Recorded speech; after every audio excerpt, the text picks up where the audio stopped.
If you love pork, this is the recipe for you. It is super easy. Bacon wrapped pork chops, and you will love it.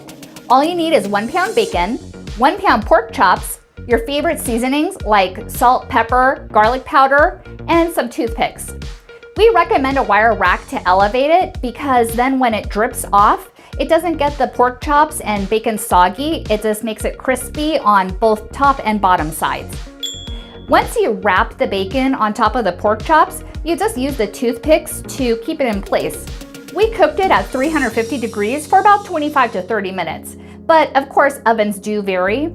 So make sure you check the internal temperature to be 145 degrees. This smells so good. Can't wait to try it. And it tasted so darn good. It went so good with a side of macaroni salad, zucchini, and baked potato. But of course, you can use whatever you like. Thanks for watching. Please consider subscribing, and we'll see you in the next video.